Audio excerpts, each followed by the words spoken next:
Are you having problems with trigger control? Are you having common, typical low left hits for a right-handed shooter and you want to figure out how to solve it? This video is for you.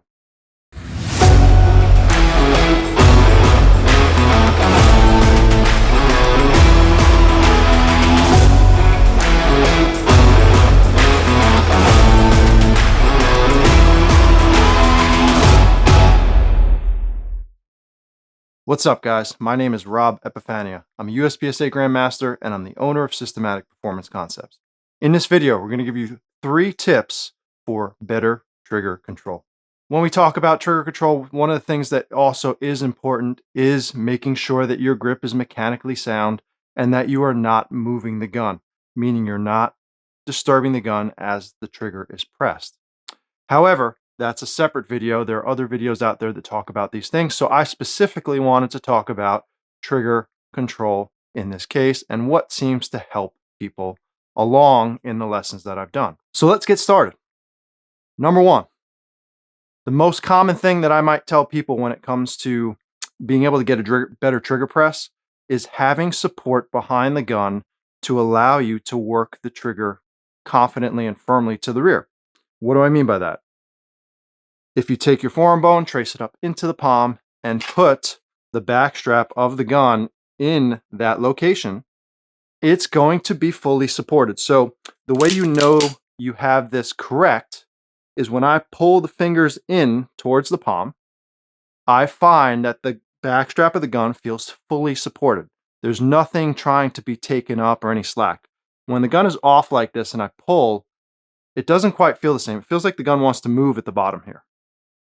So when I notice that, or when I see somebody doing that, I'm going to adjust it into that spot. And it's going to look like this. And when they pull straight back, they're going to feel that this is fully supported, especially towards the bottom.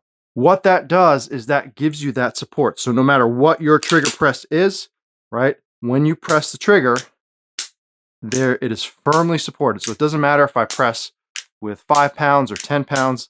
I could do this with any gun, and it automatically improves the trigger press.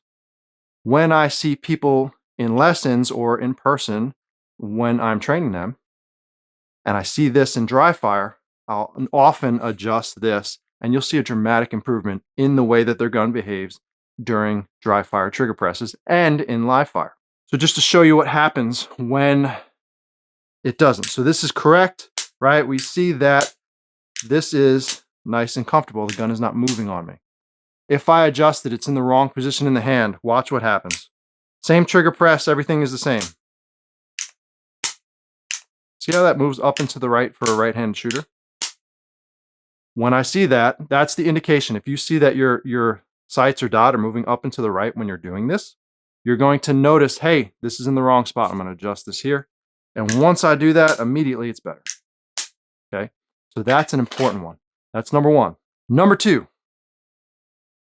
A common way to work the trigger that I tell people that works, that seems to be very useful, is if we have the fingertip and we have the base joint. All I'm going to try to do is I'm going to try to connect those two together as quickly, as straight as I can. I'm not trying to push in a way that allows the base joint to move. I want to keep this base joint steady. So if I think about touching the fingertip to the finger base, it keeps the finger path in a very straight motion. And when we do that with our trigger, it's going to keep the finger a bit straighter. This joint is not going to move. If that joint moves, you see something like that. See that little bit of movement to the left from a result of pushing like this. That helps quite a bit. So those are the first 2. Let's talk about number 3. Number 3 is working the trigger harder than you think you need to in dry fire. A lot of people, and you guys have probably done this if you're watching this video, maybe you haven't, but you've probably seen it. They take like a piece of brass or, a shell casing and they put it on the slide or whatever it is. Let me see if I could even do it here. Yep. I don't even know I could put it on this front sight. Oh, look, I can't even hold it. So they put a coin or they put something on the slide or the front sight, right? And they press the trigger and keep it still. That's awesome. That teaches you how to be entirely still and press the trigger really smooth in ideal conditions. However, when we're shooting a match, when we're under pressure, if we have a God forbid life or death encounter, we're not pressing the trigger easily. So all of that real gentle press, like all that stuff starts to go out the window in favor of, hey, I got to start shooting now, whether, again, for whatever reason, protection of you and your loved ones, or competition, performance-based shooting, or at the range, right? I need to shoot now. So what happens is they go from this nice, clean press to this, like they get amped up and crazy, and they press the trigger a lot harder than they want to. So how do we fix that? We want to start pressing the trigger harder in dry fire than we would need to. A good rule of thumb for this is about twice as hard as you need to, and making sure that even when you work the dead trigger, that you're moving far enough to over reset the trigger. That will make sure that when you are in a pressure encounter, when you're under pressure to perform, you are going to have better control because you've practiced pressing the trigger harder in general. When you're actually shooting, it's going to be more about the same or even less than you would typically use. So you have the opportunity to practice that. And a good way to practice that, again, we've talked about it before in other videos, but we'll talk about it in here. Trigger control at speed. If I aim on target and I press the trigger as soon as the beep goes off, right, I want to be able to aggressively press the trigger to the rear. Okay. And another thing, a great way to practice this works your grip, this works your trigger control, it works presenting the gun and multiple shots in dry fire, is doing build drills. Present the gun or draw the gun, press 6 shots off as quickly as you can.